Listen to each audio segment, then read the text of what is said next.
What's up, beautiful people? This is Christian from the Successful Spiritualpreneur podcast, and today I'm very excited to have Wendy Rose Williams on the podcast. And she is a past life energy healer who helps people release chronic pain, anxiety, and stuck energy through past life regression therapy. After two near death experiences in 1997, it awakened her spiritual gifts, and Wendy healed her own decades long battle with debilitating chronic pain and dedicated her life to helping others. She trained with Dr. Brian Weiss and other leading experts. She's a hypnotherapist, Reiki master, certified spiritual teacher, author, and channel who guides clients through past life, between lives, and future life healing work. Welcome to the show, Wendy. Oh, thank you so much, Christian. I'm so glad to be here and have this conversation with you. Yes. So to start us off, I'd love to talk to you about your near-death experiences. Maybe just lay out briefly how those two near-death experiences happened and how that accelerated your spiritual growth. Certainly, they really came out of left field, as most near death experiences do. And it was August of 1997. I was newly pregnant, very excited about that. And what happened, in a nutshell, was my fundus ruptured. I was home alone. And what the fundus is the top of the uterus, and it's an aorta. So I went through a period of very quick blood loss and passed out. I was home alone, and this was before the days when we had a cell phone glued to our hands, so it wasn't so easy to call for help either. But I received this amazing angelic intervention. And what happened was I'm passed out on the bathroom floor, and I hear this insistent male voice saying, "Wendy, Wendy, you've got to wake up now or you're going to go home." And I didn't originally know who that was speaking to me. But when I opened my eyes, I could see four or five incredibly large white figures, and they were floating, and there was so much love coming from them. And it was just such a shock because it was just so clear to me. Oh my gosh, my bathroom is filled with angels. I can't believe this. There's angels here to help me. So got the assistance to get to the landline that I needed to get to. And from there, my husband whisked me to the hospital faster than 911 could have gotten me there. And he actually took me to my OB office, and I had just enough time to call them. And they said, come on in right now. Don't park the car when you get here. We're going to be waiting for you with a wheelchair because we don't want you walking. And they whisked me up into their office and did an ultrasound. And from there, they could see what was going on, that there was this massive blood loss. And from the OB office, I was admitted directly into the hospital. So transfusion medicine was what was done at first. And from there, after a couple of days, when I was just losing blood more quickly than they could transfuse me, we did have to do surgery, because no one wants to rush into surgery on a pregnant woman. But there just was so much blood loss that that's what we had to do. So once I've agreed to the surgery, and it was after dinner, I was just relaxing in my hospital room on my own. And I was just trying to visualize the next morning. I was going to be the first surgery of the day. I was just trying to visualize the best possible outcome. And the moment I had that thought, Christian, I popped right out of my body. I left my body. And I remember looking back over my shoulder and looking at myself in the hospital bed and going, wow, look at her. She is whiter than the sheets. And also, I just felt so much better. I felt so much lighter, and I wasn't in pain anymore, because I was in so much pain. I was on morphine. And of course, I'm so worried about the baby, and just not to be feeling that weight anymore. And my sense of humor started coming back in once I was no longer in my body. And I'm like, oh my gosh, look at her hair. She looks like the wild woman of Borneo. Because, of course, it's been 3 or 4 days in a hospital bed. There's been no mirror. There's been no brush or comb because I couldn't get out of the bed even to go to the bathroom. I just had to lie prone because we're trying to get this bleeding to stop. And then I was like, wait a minute, why am I referring to myself in the third person? And then as I looked at myself in the bed, I'm like, oh, that's Wendy. That's the body I chose this lifetime, but that's certainly not who I am. I mean, I knew I was back in pure soul form. I knew I was my higher self and just felt fantastic. And so I look one more time at my body and I go, she's fine.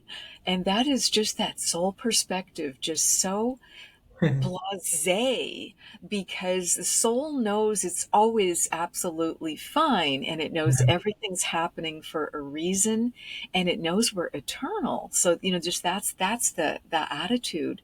And what I was much more interested in, versus the body in the bed, was this white light, because I could see the white light at home coming through my hospital, the ceiling. So and it's just got this magnetic pull to it. It's like, oh, I am following that. I just have to follow that. So that's exactly what I do. And I'm going higher and higher. I can just see everything receding below me.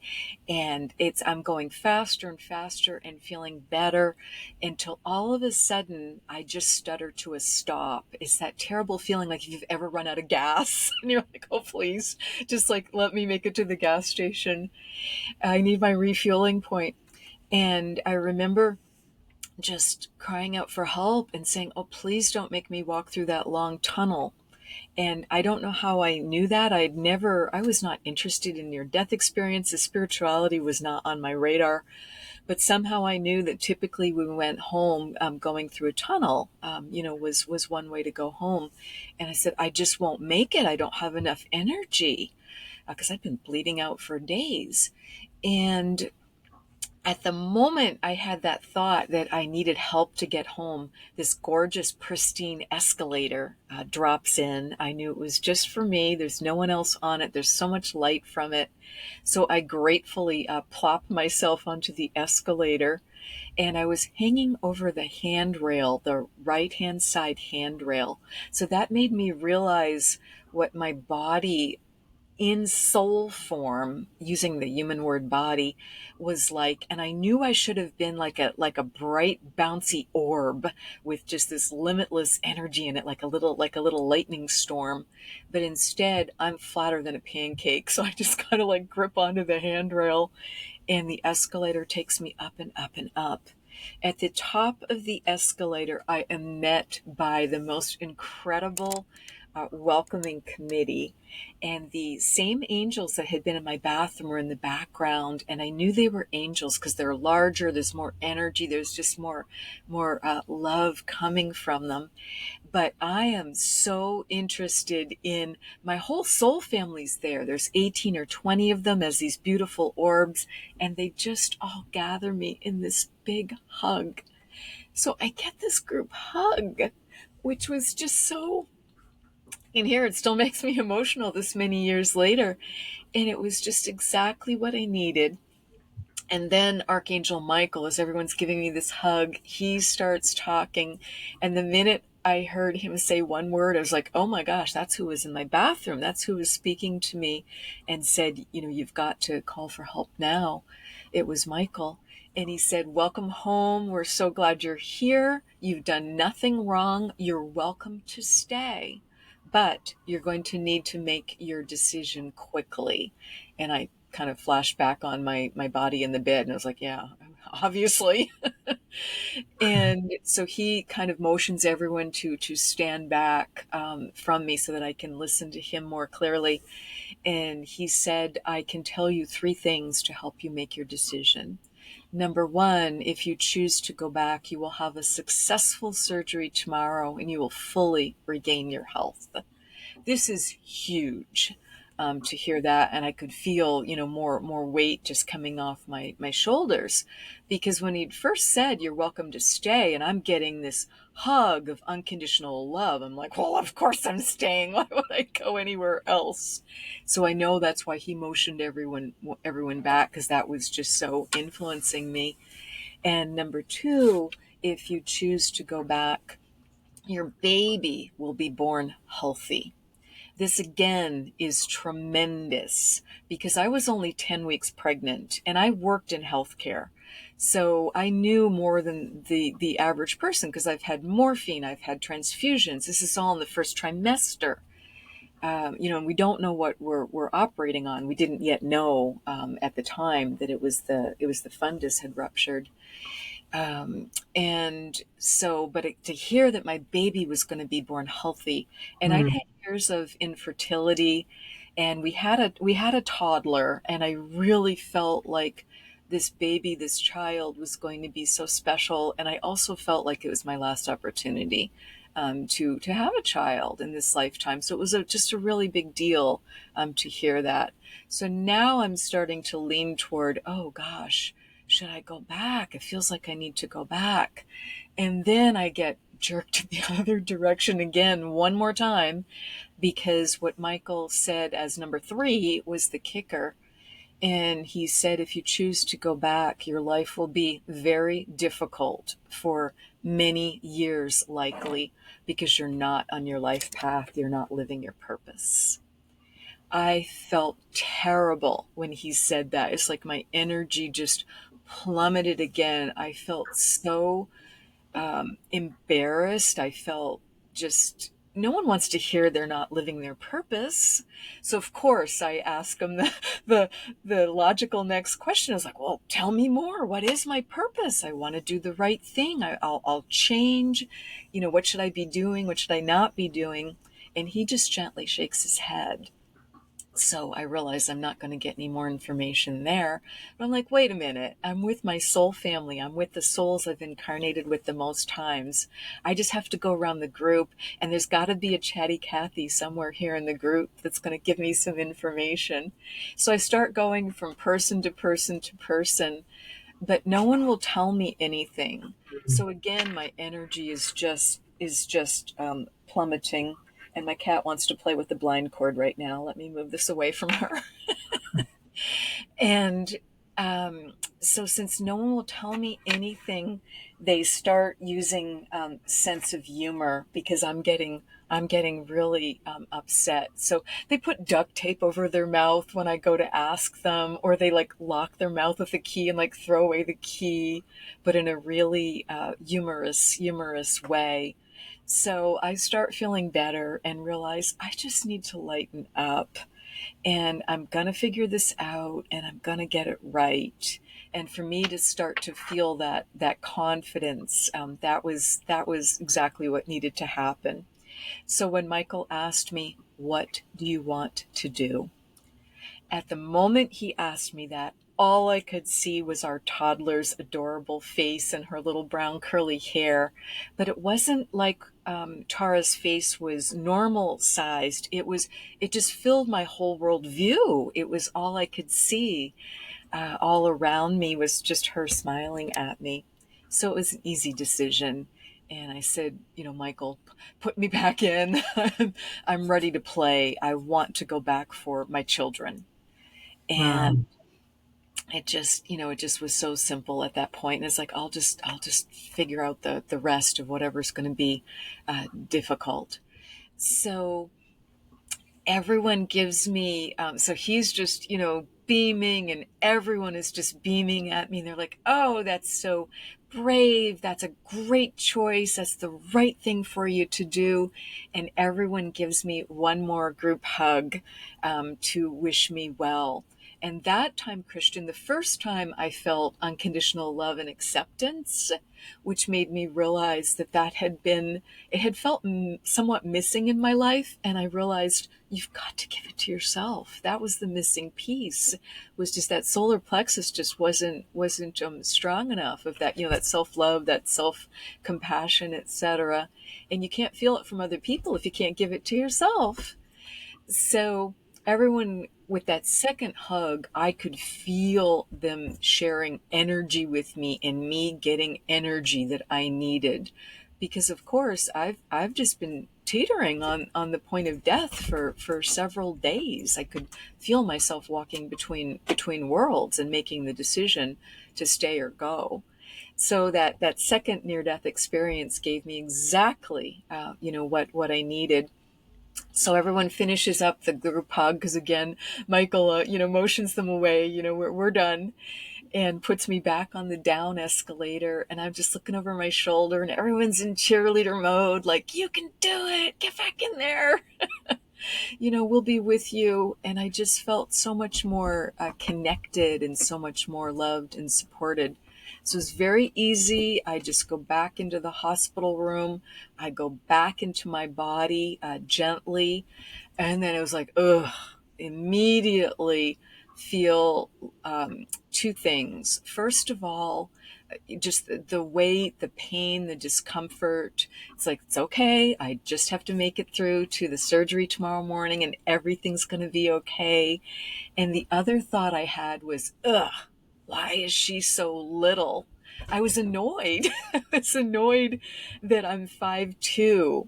And I'm like, why do I have to scrunch into this little body? Because of course our souls are so limitless and just so large, and we bring only a portion of our energy with us because that's all that's gonna fit, and that's all that we need. So again, I was like, it's okay. I chose this body. I chose it for good reasons, and that's just the way it is. So clearly, I did have a successful surgery the next day, and my physician later estimated I had lost 3/4 of my blood supply during that 3 or 4 days, based on the amount of transfusing that they had to do. And they discovered what the exact issue was and stitched up. That fund is stitched up that uterus. But again, I'm only 10 weeks pregnant, and now I've got to go through 30 more weeks with all that growth. And the concern was that the uterus could rupture again. And I had asked the physician, what would that mean? And he said, that's exactly the right question, because we need to decide what to do here.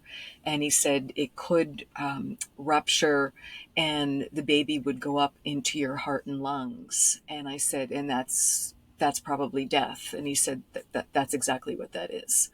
But through having had the near death experience, I knew it was going to be okay. And I said, we're not terminating the pregnancy. I'm keeping the pregnancy. Hmm. So we're gonna ride the wave.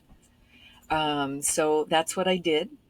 So I went home to 6 weeks of strict bed rest. Couldn't have done another thing if I wanted to. I was just weaker than a kitten from having, lost all that blood and having gone through this experience. So we were very fortunate. We had a live-in nanny who cared for our daughter because my husband had to be at work, and we didn't have any other family in the area. So she was taking care of me as well as our daughter. And then I went back to work.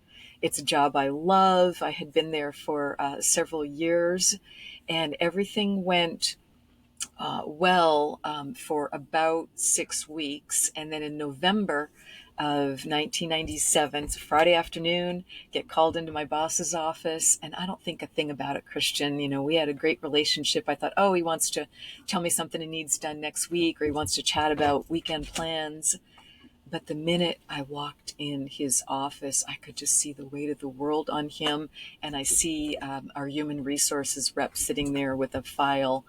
I didn't even have to step over the threshold. I knew what it was. It's like, oh no, here it comes. It's the dreaded Friday afternoon layoff. And I'm pregnant. I've just gone through this, massive health issue, and I'm still recovering. And I also carried the health insurance for the family.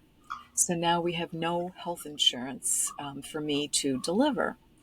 So, certainly they did it as humanely as they could. And, every support they could put in place for me, they did. But it was a really, really tough layoff and situation. So I go home, I update my family. It's like, okay, I'll, file for unemployment on Monday and we will figure this out. 1 week later to the day, again, it's November of 1997. And, we don't know, the economy is about to take a really, really hard dip. It was actually a worldwide recession at that time. My husband worked in tech. I worked in healthcare. We'd purposefully worked in different industries, to try and bulletproof our family the best we could. He comes home a week later to the day. He's hours late coming home from work. I'm really concerned because I haven't been able to reach him on his cell phone. And I'm thinking, has he had a car collision? What's happening? It's about 8 o'clock at night. And he comes in the door, and I'm like right there by the door, sitting on the living room couch waiting for him. And again, he didn't have to say a word. I can just see the weight of the world on him as he comes in the door. And I was like, "Are you okay? What's going on?" And he said, "Sit down. I have to tell you something really difficult."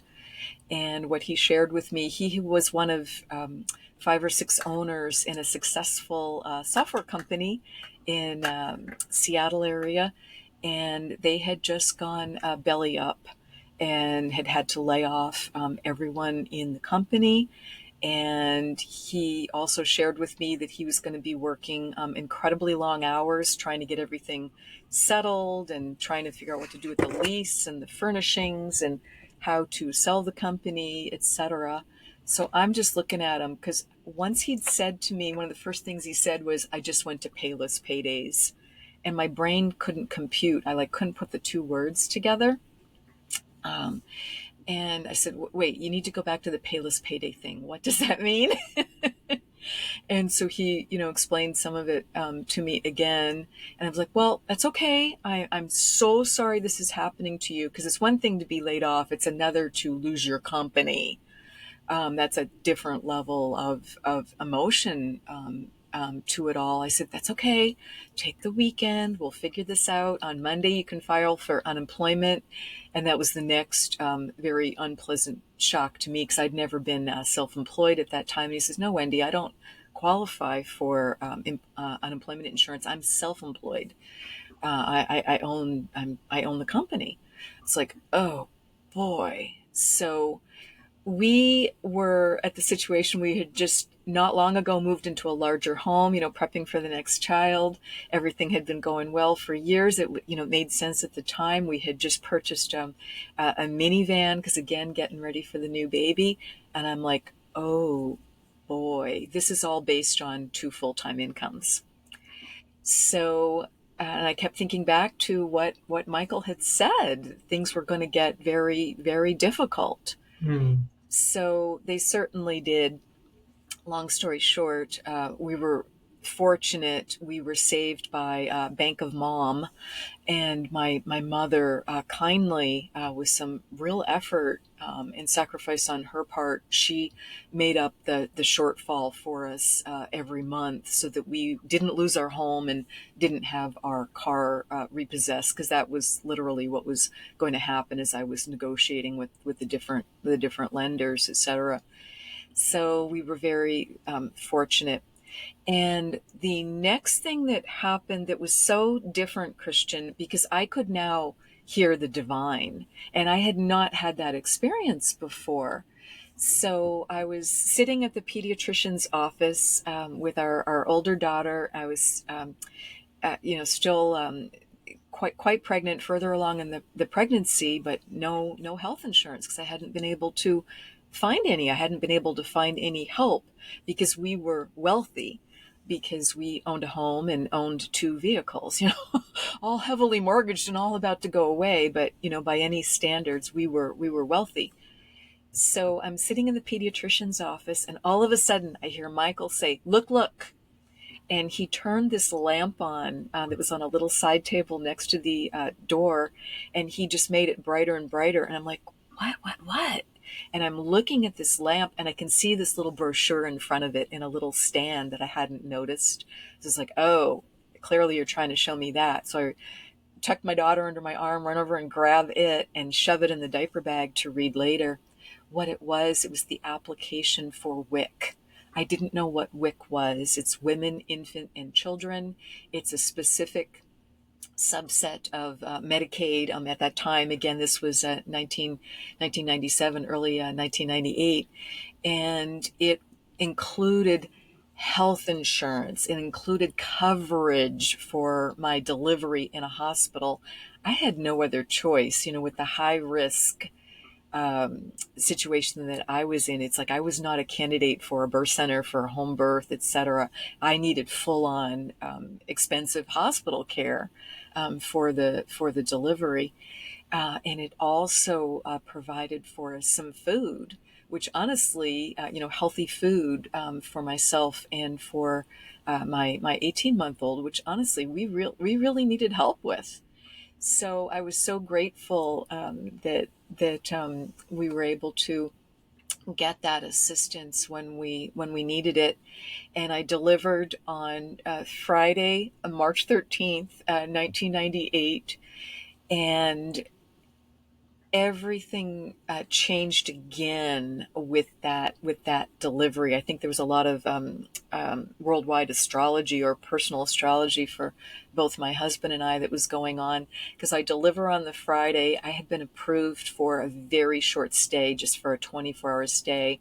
So I'm literally wheeled out and put back in the car the next day, with that newborn, and I'm trying to catch up to everything because we're so grateful that she's there and we've got the healthy baby.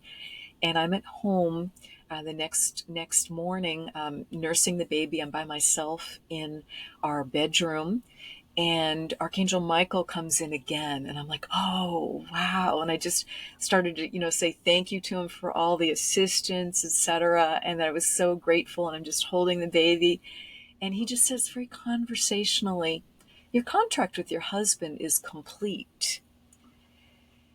And I look at him, I am not a happy camper. And I'm like, what the expletive deleted? And I'm like, no, wait, Wendy, don't jump to conclusions. Clarify with them.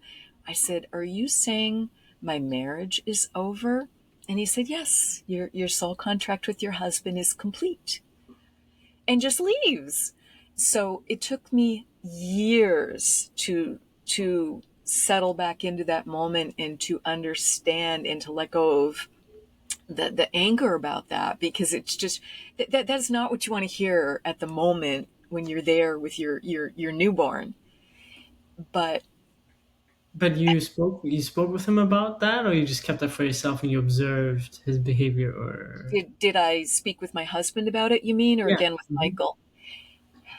I did not know how to share any of this with my husband. I had tried to share the experiences right back from the beginning, from when I got out of the hospital, and what I realized, Christian, he was more traumatized by it all than I was. Mhm. Because put yourself in his shoes. He almost lost his wife and his baby. He didn't know what to do about it. And he hadn't had the positive aspects of the near death experiences that I had had. Yeah, yeah, of course. So it just wasn't resonating for him. So I wasn't going to. So I held it to myself, and it's like, I need to figure out my way through this for the entire family, for the good of the family. So And we then when your newborn was born and you got that message from Michael, was he like your husband? Like he didn't know, right? Like he just you assumed he was gonna leave at some point, or what does it mean? They're so I close, didn't and I because it could didn't mean, I didn't assume that it was going to be him leaving. I what I felt it was going to be was we were going to agree to an amicable divorce, that we were Mhm. going to need to find our way, At because we some had point children. in the future. Exactly at the right time. So we did our very best, as those overwhelmed, new parents with two little girls, 2 years apart. And what had happened too that was really surprising. So I deliver on the Friday, and he goes back to work in new employment. They'd finally been able to get the company sold. It took from November to March, so 5 months. And he goes back to work on Monday. So everything shifts in our lives in that one weekend. Wow. And what I did was I took a 3 month unpaid maternity leave, and then I was able to go back to work in June.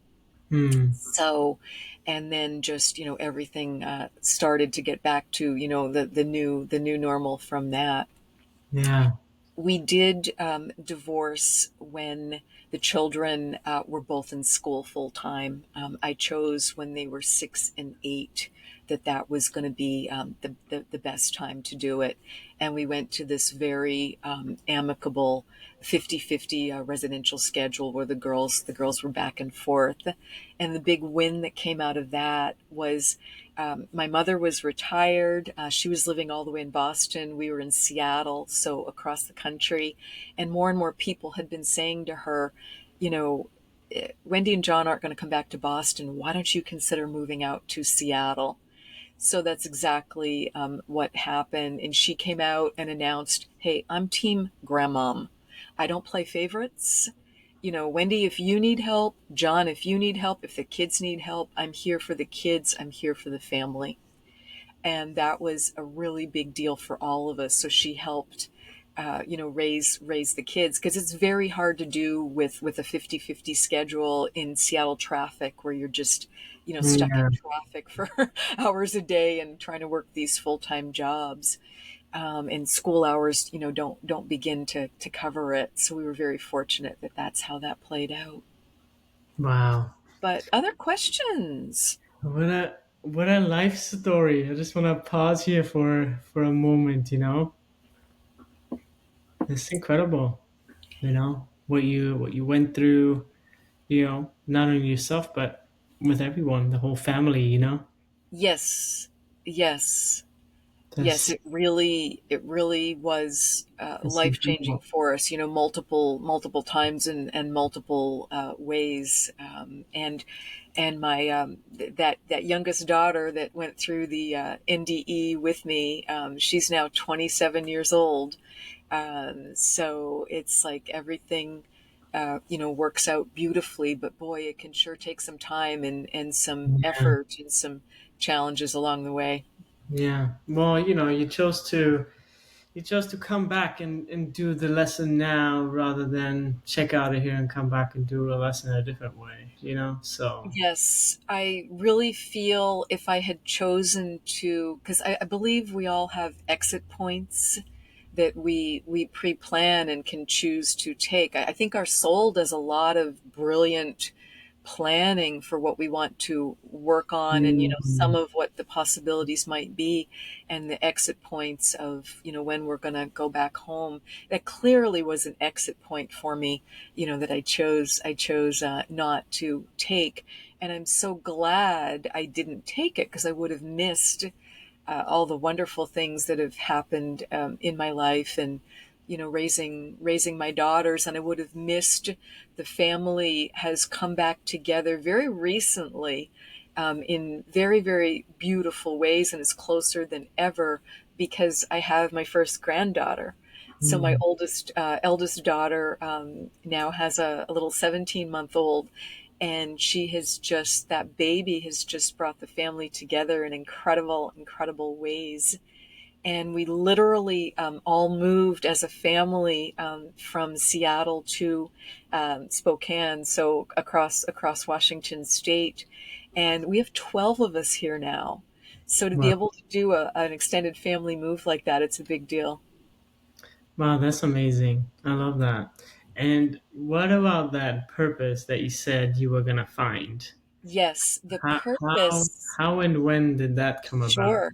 So where my career started, and I was really focused on my career. So I had an MBA degree, a master's in business, by the time I was 22 years old. I had been really focused on that, and that was a big deal, to get that done and get that accomplished so early in life. So I was working in business, as was my former husband. So that really was the big focus. And spirituality, it just really wasn't on my radar. And what has come up as my purpose, again and again, is to be able to help others with their spiritual awakening, and to help others release pain, release anxiety, release depression, and just to be able to feel happier and healthier, and that their life does have a beautiful purpose. Even though that purpose may feel unclear or cloaked from us as Mm. humans, we just have to have some sense of humor about it and know that we can't get it wrong. And if Yeah. we're really off track, there's just some guardrails around it. So we're going to get shaken. We're going to get the shake you to wake you, like I did multiple Yeah. times to help get on track. I feel right now like, 2025 to 2030, like it feels like we're getting into this crunch time, like collectively as humanity in a way. Yes. Um, Well, but I'm Earth not is sure. just Maybe you can, speak to that, or you yes. have insights from different modalities. Absolutely, because Earth is just raising her vibration and frequency so much. I mean, that's why we're seeing um, just these crazy weather patterns, because she's got to cool herself off and just have those those changes for the planet to remain habitable. And we've just got to find that place of that inner peace, because if we can't balance up our own energy and peace, how is there ever going to be peace on the planet? Because the Mhm. planet's a reflection of us, and we're a reflection of her. I mean, she's our mother, she's our host. We're here. We chose to be here. So I think being willing to take responsibility for what just feels so challenging and so wrong, and just knowing that all these things that are coming to light that have people very upset. I mean, we're seeing free for all with our governments, with our healthcare system, with our education system. But what if we choose to look at it as things have to fall apart to come back together in a better, more sustainable way? And I think that's why there's so much ugliness just being exposed. Because if you've got a wound and it's infected underneath, but it's got it's healed on top, it's not a healthy heal. But sometimes it's got to be cauterized, sometimes it's got to be. And I think that's a lot of what we're going through. So I think if we can just make that decision when things are really challenging in life, and just feel, okay, I've got this one. The universe always has my back. Versus being in that victim place, Christian, of, ugh, everyone's always out to get me. It never works out for me. It's just the worst. You know, yes, we want to throw that pity party for ourselves at times. And you've got to feel your real emotions. You've got to own them. You can't stuff them down, or they're just going to pop out and explode in a bigger way at the worst possible times. We've got to feel them, but we have to have healthy ways to feel it and then release it. And it just gets easier and easier to go, oh, wow, I just need to be realistic right now. I'm feeling really angry. I'm feeling jealous. I'm feeling like I can't get this accomplished. I just need to take some time for myself. And, maybe I need to have a pity party for 24 hours to let it go. Yeah. And just find a way. Because I believe our emotions are just one of our greatest teachers. And that's what we're here to experience, because we don't experience emotions like that on the other side, because we have everything we need, and we don't need food and shelter, and we're there with unconditional love. But we're also not learning and progressing like we do when we get down here and incarnate and, get into the challenges. Yeah. Yeah, I think that's what it's all about, when you are a spirit in a body, you're Mhm. just this unlimited being in this limited body, and you Right, could do so much more, but there's certain things that you chose to, experience while you're here because you couldn't experience them elsewhere, you know? right, right.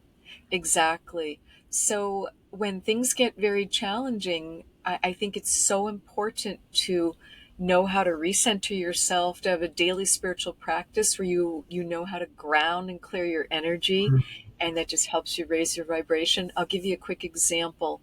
I was laid off in June of 2017 from a different job that I really loved. I'd been there about 10 years, and I was planning on staying there through retirement.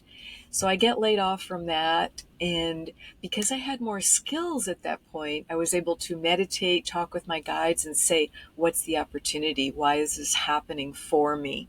What's the silver lining?" Because it can take us, years to get to that point and see what the blessing was in the health crisis, or, the relationship, or the financial, or whatever. And often they'll all come together. If you really need to be shaken, you'll have them come together. And it can really feel like that perfect storm. So what they said was, well, back in 2017 was, well, it's time for you to hang your shingle. And I said, what do you mean? Do you mean me starting to, because I had been really had another major awakening in 2010 when I met the soulmate that had the contract to wake me up spiritually. And I had been divorced at that time for about 6 or 7 years. So that's the surprise match I get literally on match.com, was I meet the soulmate who wakes me up spiritually, which might be pretty unusual, but the guides are just going to, meet us wherever we're at.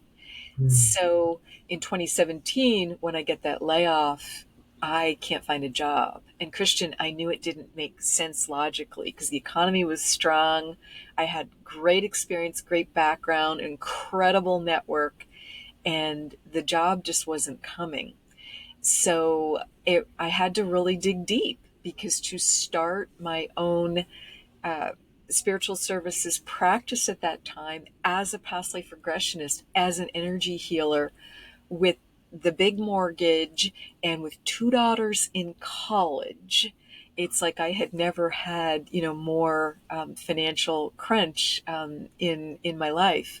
But I was able to, just communicate with the guides and say, why is this happening for me? And they're like, well, because you were going to stay in the safe lane. You were just going to stay working for the hospital, and you weren't fulfilling your purpose and your mission.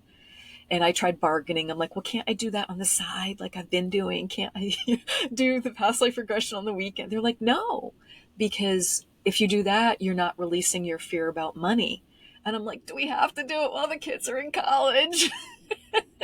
They're like, yes, because otherwise you won't go down deep enough into the financial fear of, how do I make this work? So I had to really, really dig deep.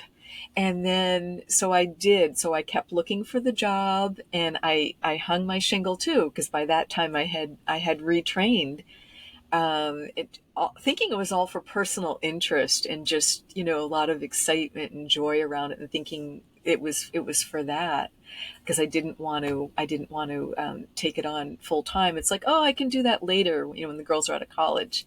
But that wasn't my timeline. My soul wanted it wanted a bigger adventure, because their souls are very adventurous. So then what happens in 2018 is I'm still very, very fragile financially. And I'm, very happy with my car that I have, that's, been paid off for years and is running great. And I'm so happy with it.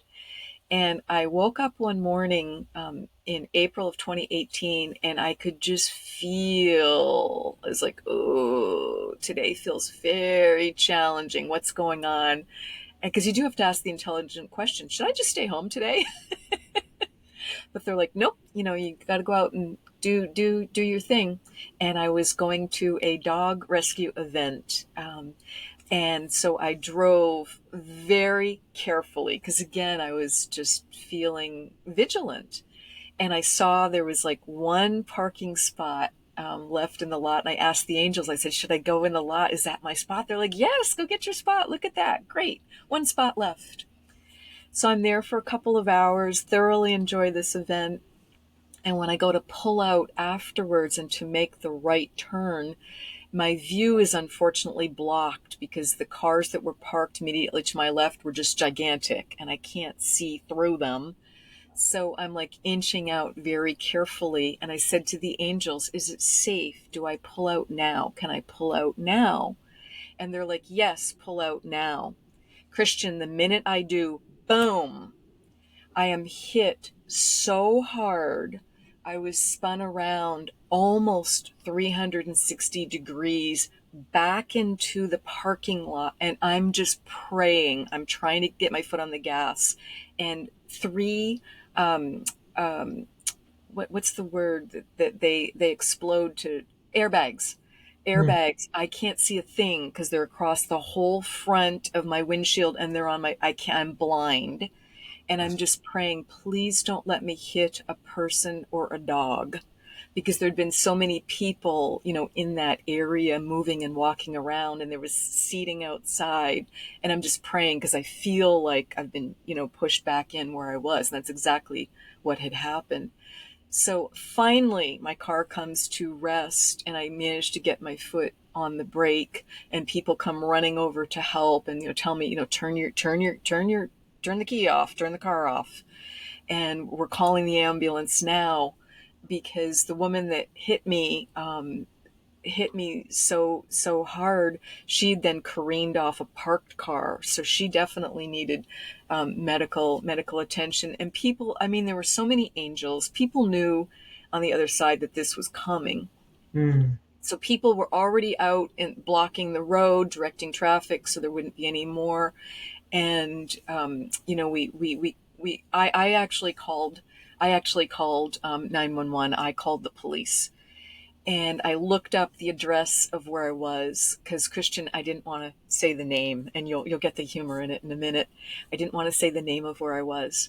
So I give him the address, and I'm like, hey, we've got a 3-car collision here. We need an ambulance. We need help to sort this out. Please come to this address now.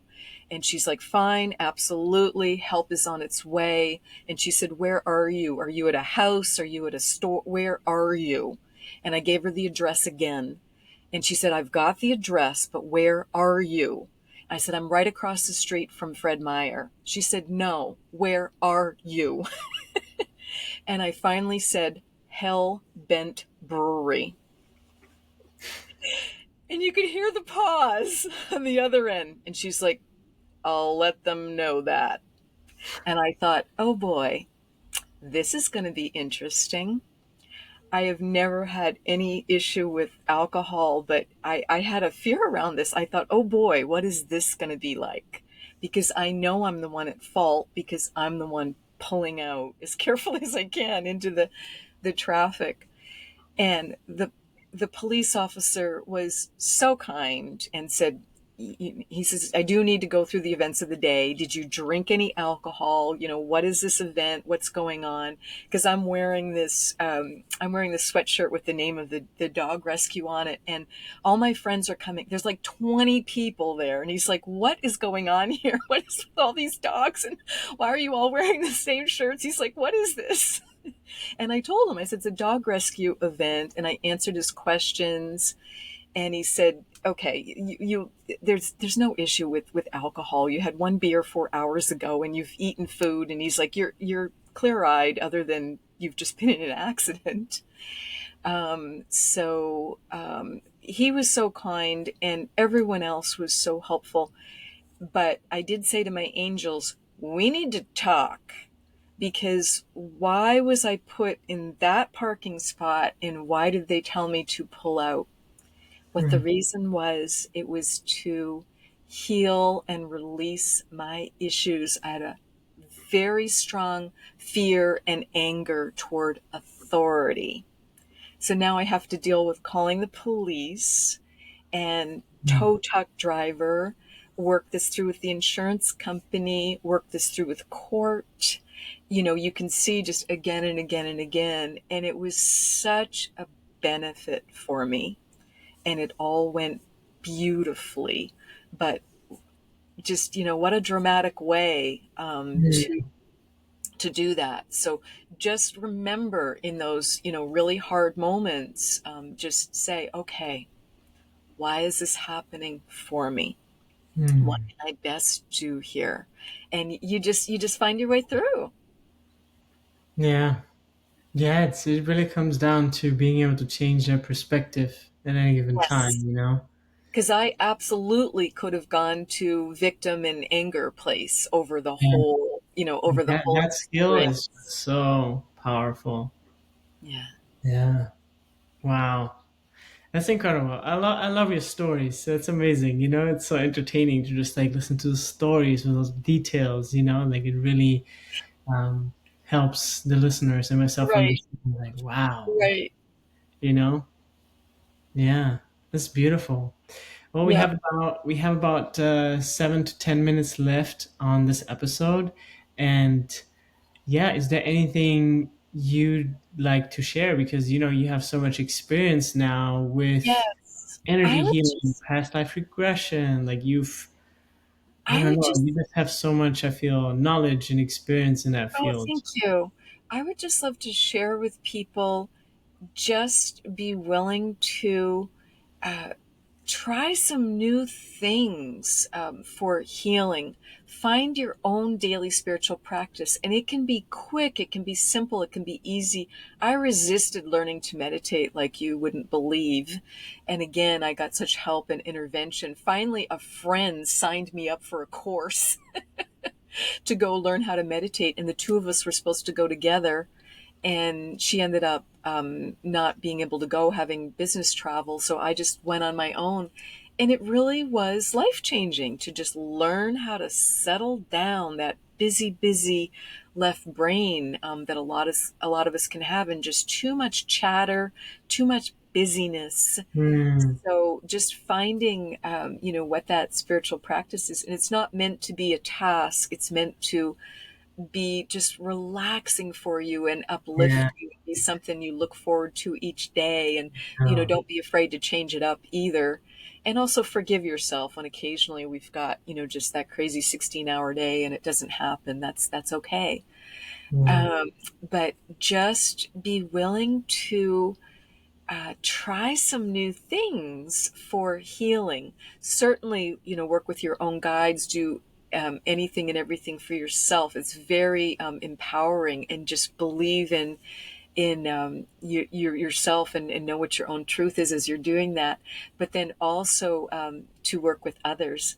So what I love about past life regression healing is we're all carrying the past, Christian, and parts of it are wonderful and beneficial. It can be where we get our strength, our resiliency, our backbone from, our courage from, is from having achieved things previously.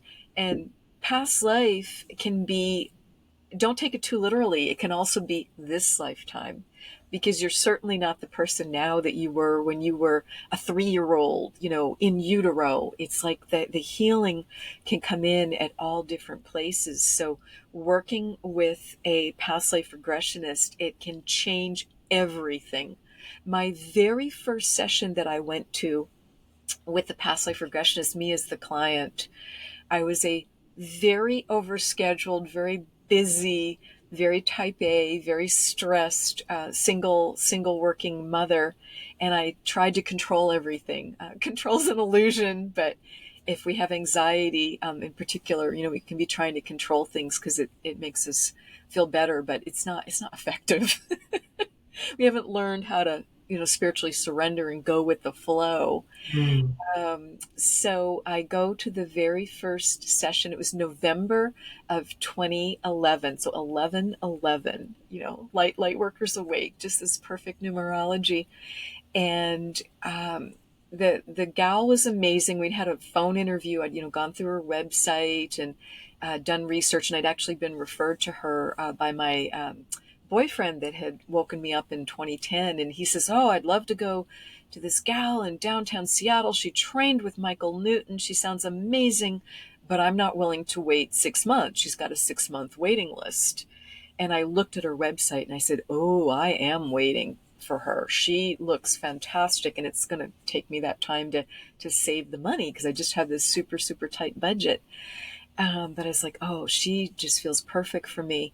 And she was from Paris, so I just knew that French accent. I grew up in Quebec, and I just knew it was just going to be a great match for me. And as I spoke with her on the phone, I'm like, yeah, she's it.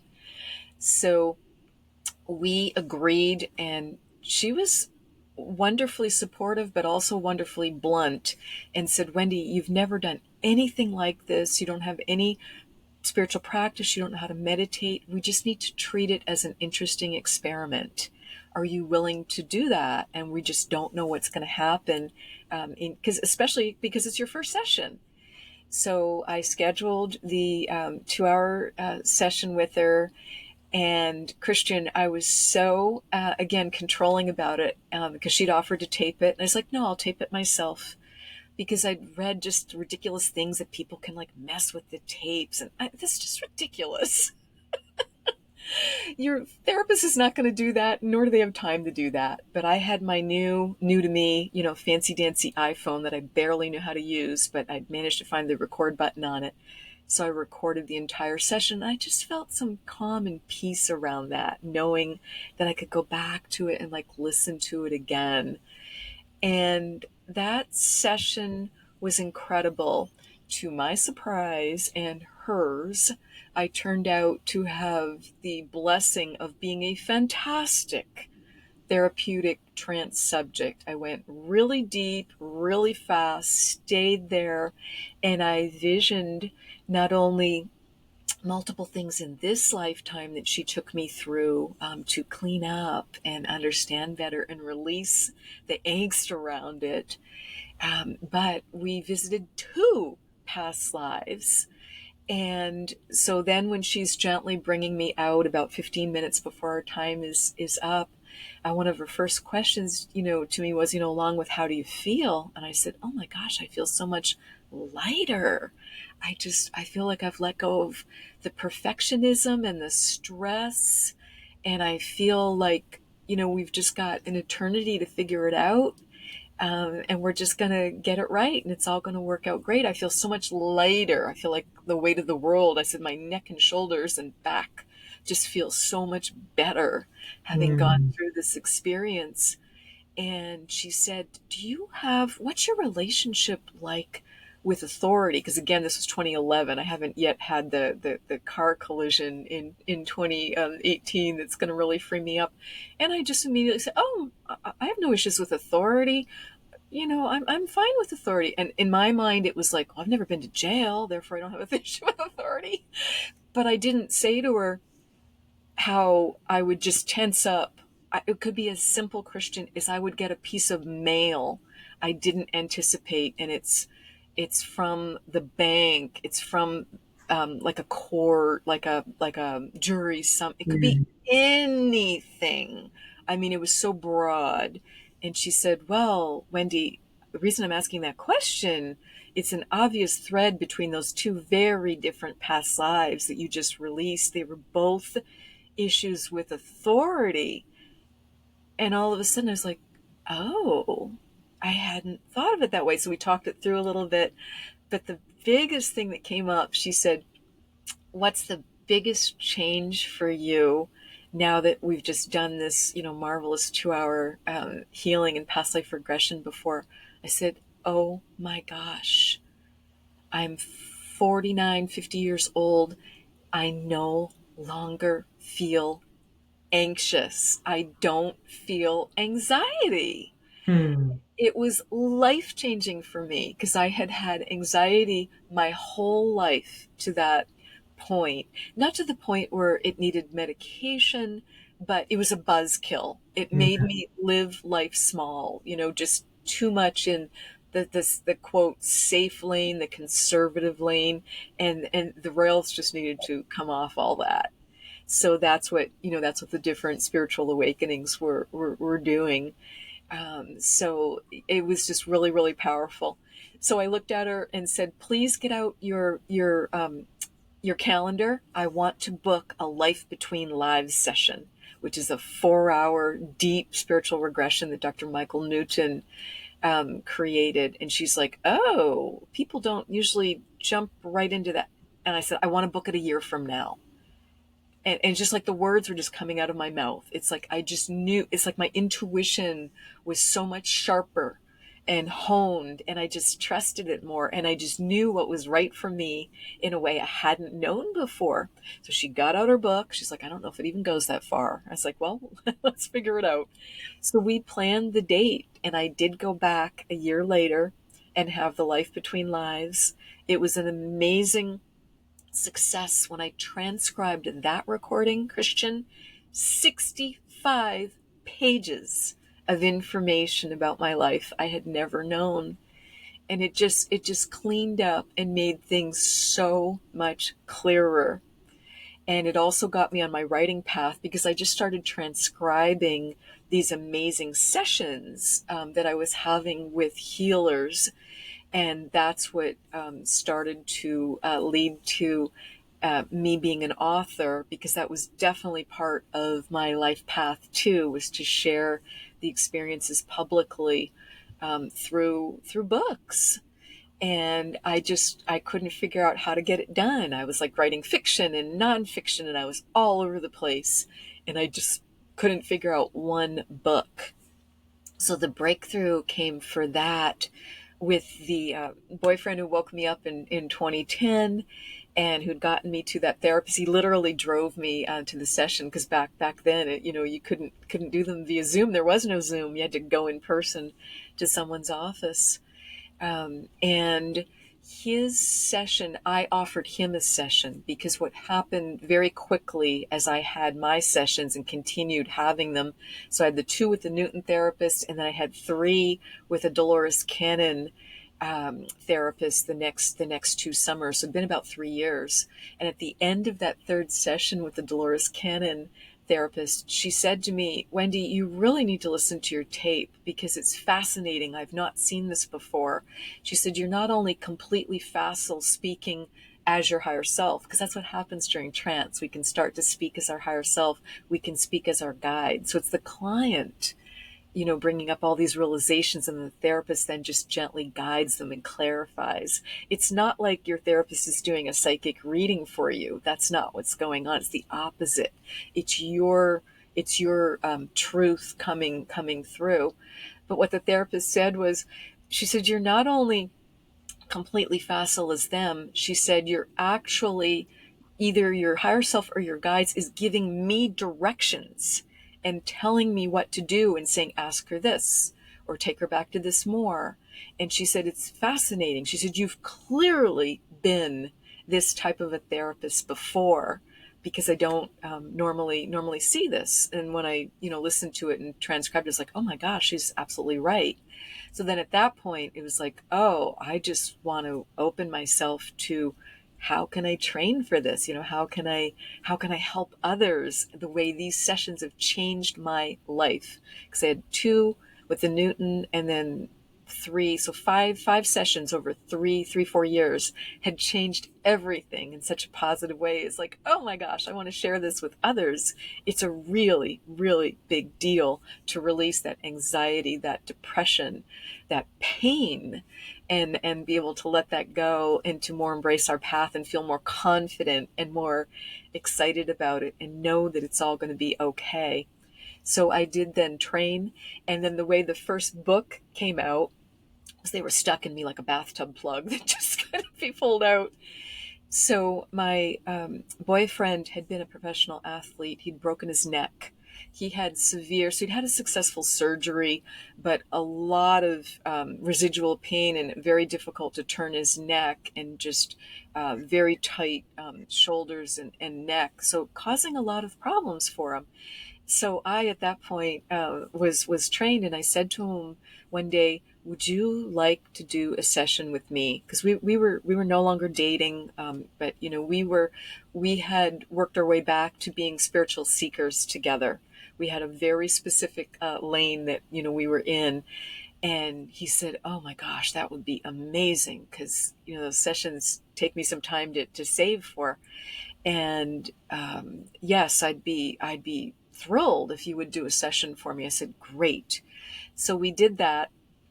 And as I was getting ready and prepping, praying and meditating as I do before each client's session, it's about 3 or 4 days before his session. And my guide said clearly, this is going to be the most difficult session you're ever going to facilitate. So I did have to ask the logical question, hey, am I meant to do it? And I did share that with him. And he said, well, it's okay. We'll figure it out. We'll figure it out. And the guide specifically said there's still so much energy between the two of you. There might be some blocking energy to try and record it. He has to get his recording. So just record it with 2 devices. So I was like, okay, fine. So I recorded it with, back then I was using an MP3 recorder, and I recorded it. I had a brand new iPhone. So I recorded it with the 2. The MP3 fails. No reason for it to fail. New batteries. We tested it. There's nothing on it. So I'm praying that day because he'd had a 4.5-hour session and it had been amazing. And I knew he needed to listen to it himself to hear his own wisdom coming through. He hadn't been able to connect with his guides, and that connection got made during the session, as well as major healing for these physical issues. And I'm just praying when I hit the play on the phone, and I'm like, oh, it's all there. It's clear as day. I can't get it I can't transfer it onto his computer because I was in person with him. I can't transfer it onto his computer because his file is huge. It's like, no problem.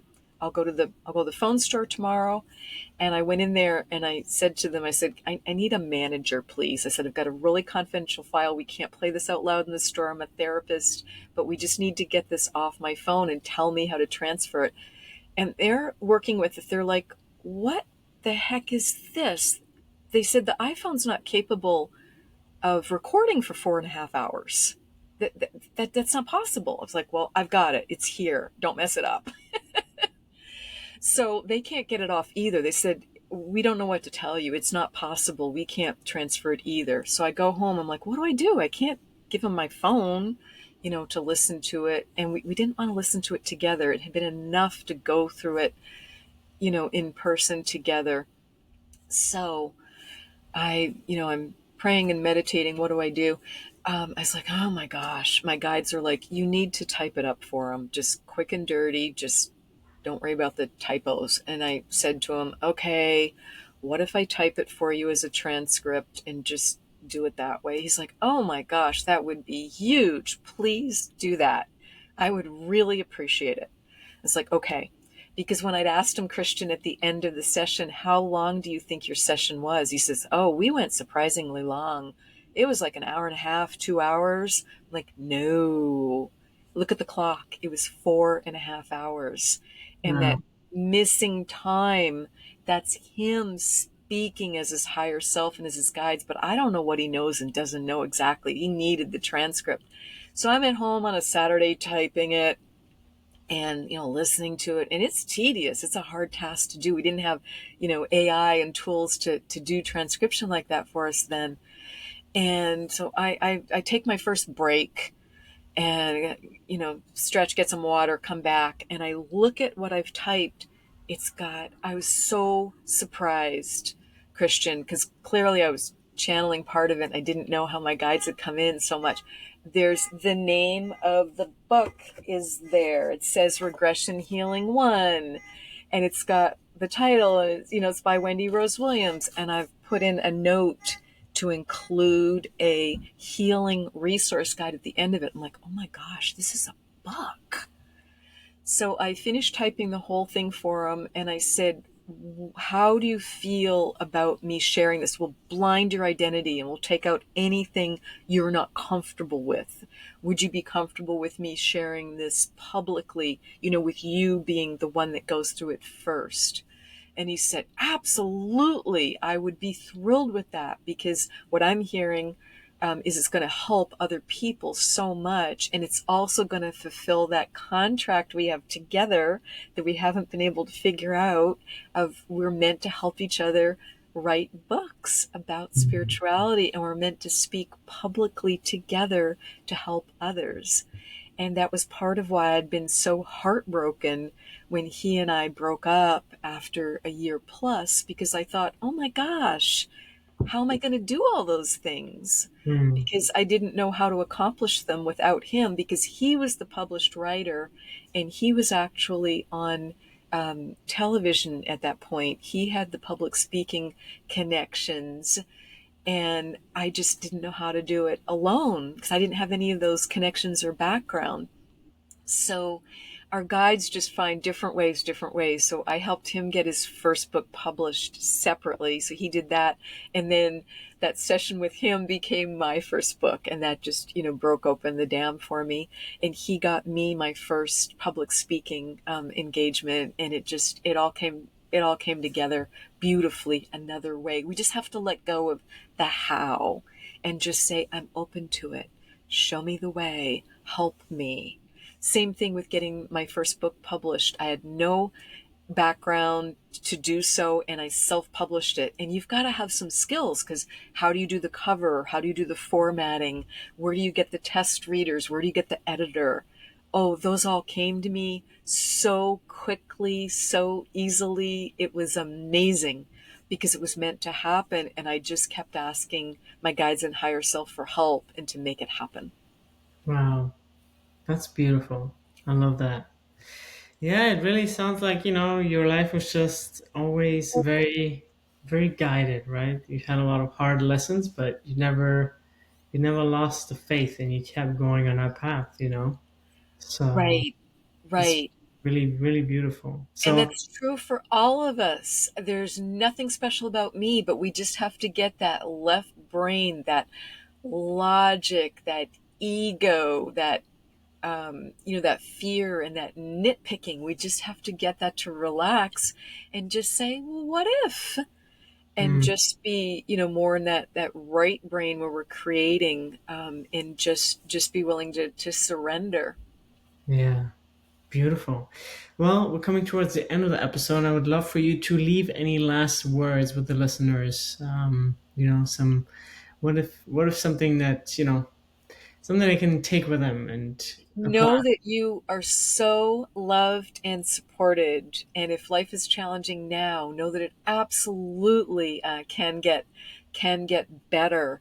And when we get our chakras, those life force energy centers, healthier, it makes a world of difference. So just be willing to ask for help, because it's a trauma response to not be willing to ask for help or to block it and not receive it. And a lot of us have that. We're the independent cowboys. It's a very uniquely American thing too. And I love the United States. I feel very fortunate to get to live here. I'm actually Canadian. I emigrated here as a child and feel very, very fortunate. But it is, it can not be to our benefit. Yeah. We're meant to rise together. All boats rise with the tide. Mm, beautiful. Well, thank you so much for being on the show today. We really appreciate you sharing your stories. Yeah, just really engaging stories that I think everyone can connect with. So thank you. Well, thank you. Thank you so much for what you're doing, Christian, and for having me as your guest. Beautiful. Yeah, absolutely. We'll link your website and all any places that people can reach you in the show notes. And yeah, thanks for being on. Fantastic. Appreciate that so much.